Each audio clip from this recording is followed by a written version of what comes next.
Oke, halo semuanya. Perkenalkan saya Willy Bilsani 1352160. Jadi di sini saya akan membahas mengenai aplikasi Dynamic Programming pada penjadwalan belajar berdasarkan prediksi waktu. Nah, mula-mula kita ingin tahu dulu apa latar belakang saya mengambil topik. Jadi pertama, seperti yang kita tahu, belajar itu sudah menjadi proses yang sering kita alami ya. Kita bisa belajar melalui mendengar, membaca, dan lain-lain. Seiring dengan kita dewasa, kita pasti ingin mempelajari banyak hal lagi yang lebih, karena kita semakin ingin mencari tahu lebih banyak hal lagi. Kemudian dari belajar itu sendiri kita ingin mendapatkan hasil yang optimal, seperti pemahaman dan lain-lain. Nah, tapi terkadang hasil yang kita dapatkan itu tidak sesuai ekspektasi kita. Artinya kadang kita mengalami kegagalan atau kesulitan. Nah, salah satu hal yang membuat kita gagal atau kesulitan itu adalah terbatasnya waktu. Nah, dengan keterbatasan waktu itu, saya mengambil topik solusi untuk mengoptimalkan hasil itu adalah dengan melakukan penjadwalan belajar.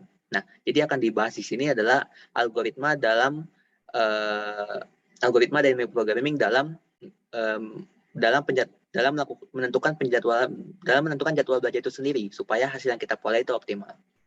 Oke, nah mulai kita membahas dulu apa itu dynamic programming. Dynamic programming adalah metode pemecahan masalah dengan cara menguraikan solusi itu menjadi sekumpulan tahap yang saling berkaitan. Nah, jadi dia ada tahap 1, tahap 2 hingga tahap ke N hingga solusi didapatkan. Nah, program dinamis ini biasanya digunakan untuk menyelesaikan persoalan-persoalan optimasi, artinya untuk minimasi atau maksimasi. Nah, kemudian pada dynamic program ini juga ada prinsip optimalitas. Nah, prinsip optimalitas ini supaya mendapatkan hasil yang optimal untuk setiap tahapnya.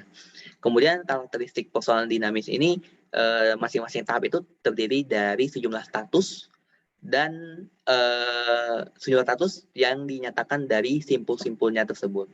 Oke, setelah kita membahas mengenai apa itu dynamic programming, kemudian kita langsung ke analisis kasus yang terdapat pada penjadwalan belajar ini. Oke, saya share screen dulu. Oke, sudah terlihat kan ya? Nah, jadi kemudian kita pertama analisis kasus untuk inisialisasi terlebih dahulu. Jadi pada penjadwalan belajar ini, kita akan diminta input mata kuliah yang ingin kita masukkan berapa, misalnya ada 3 atau berapa. Kemudian batas maksimal prediksi untuk satu mata kuliah, artinya kita bisa memprediksi hingga batas maksimal tersebut. Nah, kemudian pemerintah akan membuat list mata kuliah yang siap diisi oleh pengguna. Nah, kemudian siap diisi ini akan dilakukan pada proses input. Nah, setiap input kita menerima masing-masing nama mata kuliah, kemudian prediksi waktu belajar dan prediksi nilai yang diperoleh untuk mata kuliah tersebut. Nah, kedua prediksi ini bisa dilakukan berkali-kali hingga tidak melebihi batas maksimal prediksi yang telah kita tentukan tadi. Oke, kemudian kita masuk ke dynamic programming prosesnya. Jadi ada tahap K, artinya adalah tahap mengalokasikan waktu untuk setiap mata kuliah. Nah, jadi setiap tahap itu kita alokasikan waktu berapa untuk mendapatkan hasil yang optimal. Nah, kemudian status. Nah, status ini jumlah waktu yang kita alokasikan pada setiap tahap. Jadi pada setiap tahap kita ada statusnya. Jadi misalnya ekstra 0 berarti bisa kita alokasikan 0 jam belajar, 1 jam belajar, 2 jam belajar hingga ke berapa.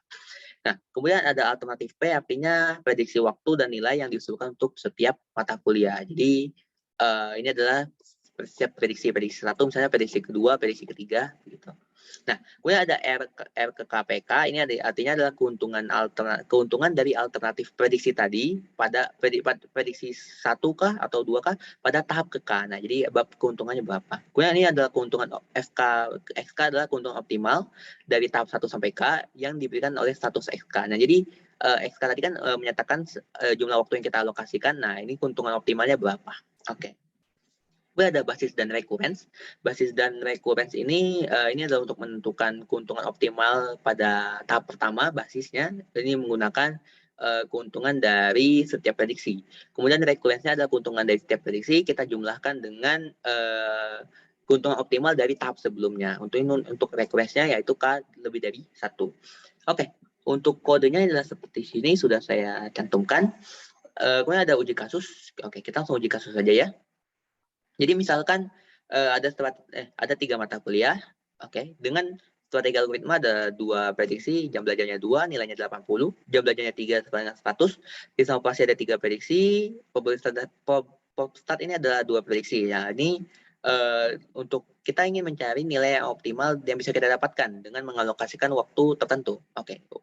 Kemudian kalau kita lihat visualisasinya seperti ini ya. Jadi ada waktu dan nilai seperti ini. Nah, ini 0 kenapa? 0 itu sengaja dicantumkan, artinya tidak ada alokasi waktu untuk mata kuliah tersebut. Jadi kalau misalnya hasil optimalnya adalah prediksi pertama, ya ini berarti strategi algoritma kita tidak mempelajari strategi algoritma untuk mendapatkan hasil yang optimal gitu. Nah, kemudian misalkan pada kasus uji ini dicoba adalah alokasi waktu yang kita alokasikan adalah 6 jam. Maka berikut merupakan visualisasi setiap tahapnya. Setiap tahapnya. Kita mulai dari tahap pertama, basis tadi ya. Nah, kita akan mencari keuntungan optimal untuk setiap tahap, untuk tahap pertama ini. Nah, jadi seperti yang saya bilang tadi, alokasi waktu itu dinyatakan oleh X1, jadi ada 0, 1, 2, 3, 4, 5, 6. Nah, kita lihat, ini P ini tadi menyatakan prediksi pertama kita ambil pada, prediksi pertama waktunya adalah, yang dibutuhkan adalah 0. Berarti kita alokasikan waktu 0 ya, nilainya 0 kan ya. Semuanya ini 0, mengapa? Karena memang nilainya 0. Kemudian prediksi kedua kita lihat, dia membutuhkan waktu 2 dan nilainya 80. Karena ini 0 dan 1 yang kita alokasikan, maka kita tidak bisa, baru di sini bisa karena ini sudah 2, lebih dari 2 ya. 80, Kemudian prediksi ketiga juga sama, 0, 1 tidak bisa, berarti 100 itu didapatkan dari alokasi waktu yang 3 jam. Setelah ini kita dapatkan semua, maka kita dapatkan solusi optimalnya 00, 80, 100, 100. Seperti ini ya. Kemudian kita masuk ke tahap 2. Nah, tahap 2 mulai recurrence. Nah, jadi kita mengambil prediksi yang saat ini, nilai dari prediksi saat ini, kemudian kita jumlahkan dengan solusi keuntungan optimal dari prediksi sebelumnya. Kita lihat, kalau misalnya prediksi 1, ini kan pasti 0 ya, 0 semua kan ya, kalau kita lihat tadi. Nah, tapi kita mengambil, ini kenapa ada 80, tapi kita mengambil dari sebelumnya. Misalnya, X2 adalah 0, berarti 0, ini kan prediksi pertama itu adalah 0, kemudian kita jumlahkan dengan 0 kurang 0 ya, pasti 0 kan ya, karena 0 kurang 0, 0, kita lihat tahap sebelumnya 0 itu berapa, ternyata dia adalah 0 nilainya, ya udah, berarti 0 tambah 0 ya pasti 0, kemudian ini 0, kita tambahkan dengan 1 dikurangi 0, berarti yang satu adalah, 0 juga, berarti 0 tambah 0, 0, kemudian kita lihat kalau yang kedua, 2, ini kan 0, tambah dengan 2 dikurangi dengan 0, adalah 2. 2 adalah 80. Nah, kita bisa dapatkan di sini adalah 80. Begitu pula seterusnya hingga ini dapat 100 karena asalnya dari situ. Nah, kemudian coba kalau kita lihat prediksi kedua, cost-nya 1. Nilainya 50. Karena ini ini kan 0, tidak bisa kan ya? Berarti tidak bisa strip. Kemudian 1 kita dapat 50. Kemudian yang kedua 50 kita jumlahkan dengan 1 dikurangi 1 kan tadi ya. Cost-nya 1. 1 dikurangi 1 adalah 0. Berarti 50 tambah 0 ya, 50. Kemudian ini juga sama, 50 tambah 1 kan ya. Ini kan 1 kurang 0, 2 kurang 1 berarti adalah 50.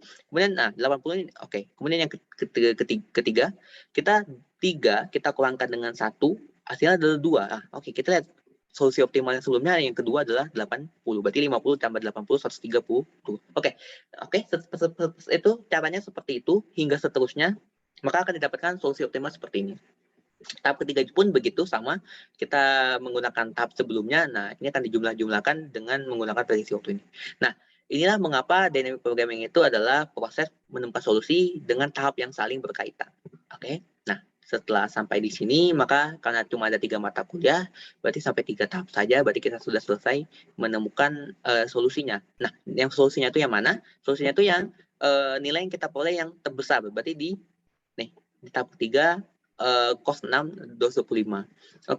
Ini adalah, setelah itu kita lakukan rekonstruksi solusi, berarti apa sih yang harus diambil supaya dia memperoleh hasil yang optimal itu. Berarti tadi kita cost-nya adalah 6 ya.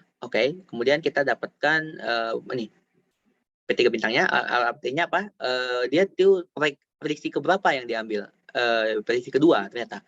Prediksi kedua kalau kita lihat di sini adalah 155. Berarti waktu yang dibuka 1. Berarti sisa waktu kita adalah 5. Nah, karena sisa waktu kita adalah 5, berarti kita lihat tahap sebelumnya yang 5. 5 dia mau prediksi yang ketiga. Karena diambil prediksi yang ketiga, waktunya dibutuhkan 2.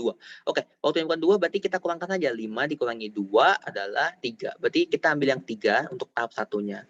Maka kita dapatkan nanti 3, prediksi ketiga untuk mata kuliah pertama, prediksi ketiga untuk mata kuliah kedua, prediksi kedua untuk mata kuliah ketiga. Maka dapatkan seperti ini.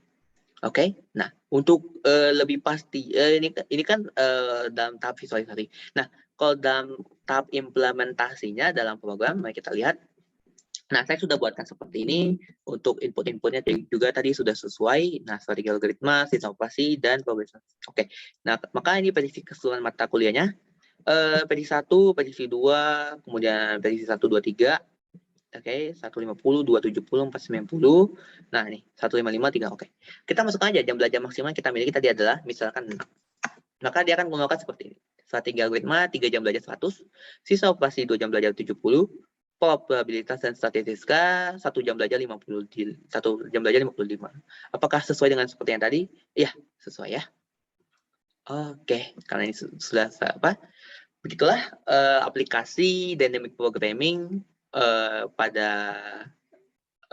proses menentukan jadwal belajar. Semoga ini bisa topik ini bisa bermanfaat bagi kita semua. Demikian yang bisa saya sampaikan. Saya ucapkan terima kasih.